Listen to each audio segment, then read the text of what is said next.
আমাদের কথা বলছি, আমরা এখন যাচ্ছি স্নান করতে। টাটা।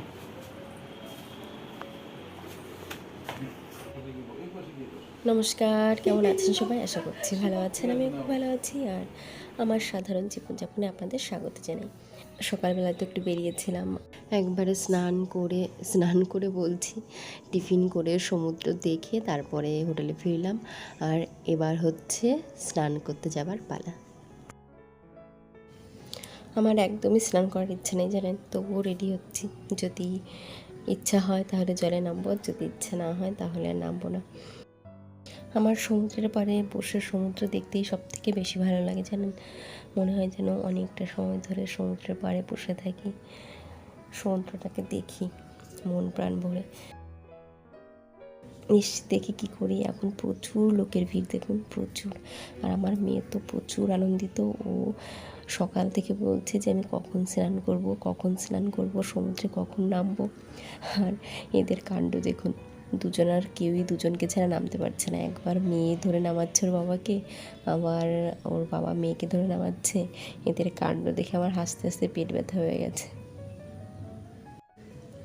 আমি সমুদ্রের পাড়ে বসেছিলাম। সমুদ্র দেখে যতটা না আনন্দ পাচ্ছিলাম, বাবা মেয়েকে দেখে তার থেকে বেশি আনন্দ পাচ্ছিলাম জানেন। অনেকটা সময় যুদ্ধ করে একে অপরকে ধরে ধরে, মানে পুরো বুড়ো মানুষের মতো করে নামলো। নামার পরে এখন আর বড় ঢেউয়ের কাছে যেতে সাহস পাচ্ছে না। ছোট যে ঢেউগুলো আসছে তার মধ্যেই লাফাঝাপা করছে দুজনে।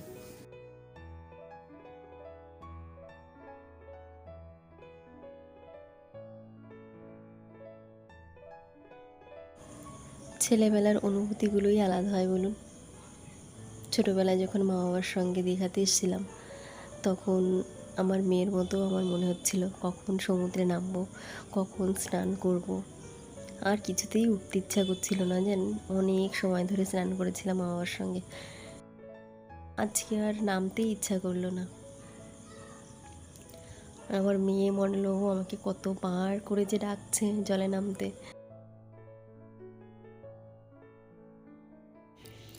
মেয়ে বলছে মা তুমি নামো চলে, তুমি আর বাবা স্নান করো, আমি ভিডিও করছি।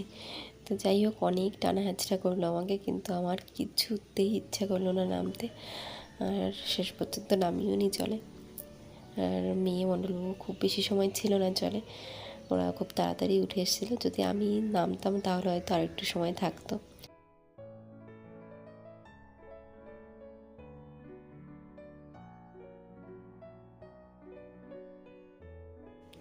এখানে বাবা মেয়ে উঠে এসছে সমুদ্র থেকে। আর এখন মেয়ে খাচ্ছে গোলা, আর মন্ডলবাবু খাচ্ছে আলু কাবলি। ওদের নাকি প্রচণ্ড খিদে পেয়ে গেছে।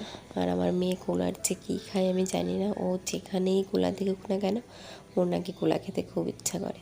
তো যাই হোক, ওর কোলা খেতে ইচ্ছা করছিল তো কোলা খাচ্ছে, আর এদিকে মন্ডলবাবু খাচ্ছে আলু কাবলি। তো মন্ডলবাবু বলছে যে ভালো হয়নি, একটুখানি দিয়েছে। এখানে একটু আলু, একটু পেঁয়াজ, টমেটো আর একটু লঙ্কা, আর উপরে একটু চানাচুর দেওয়া, ভুজিয়া বলে আর কি। তো ওটা দিয়ে কোনো রকমে মাখিয়ে দিয়েছে। তো চলুন এবার আমরা সোজা যাব হোটেলে। আমরা তিনজনে হোটেলে চলে এসেছি। আর হোটেলে এসে মণ্ডলবাবু মেয়ে স্নান করে নিয়েছে। স্নান করে মণ্ডলবাবু চলে গেছিলো খাবার আনতে।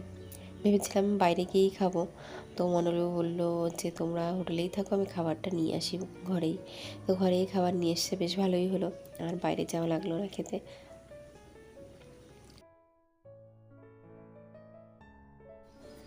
যদিও এই হোটেলে বাইরের খাবার আনা নিষেধ, তবুও মণ্ডলবাবু ম্যানেজারকে বলে খাবারটা ঘরেই নিয়ে এসছে।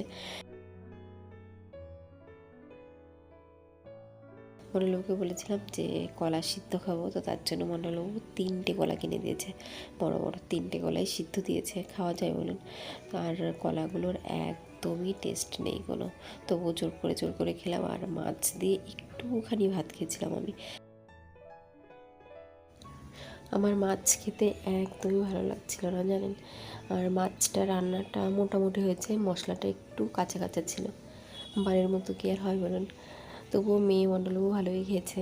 তো যাই হোক, আমার ভিডিওটি আজকে এই পর্যন্তই। সকলে ভালো থাকবেন, সুস্থ থাকবেন, সাবধানে থাকবেন। ধন্যবাদ।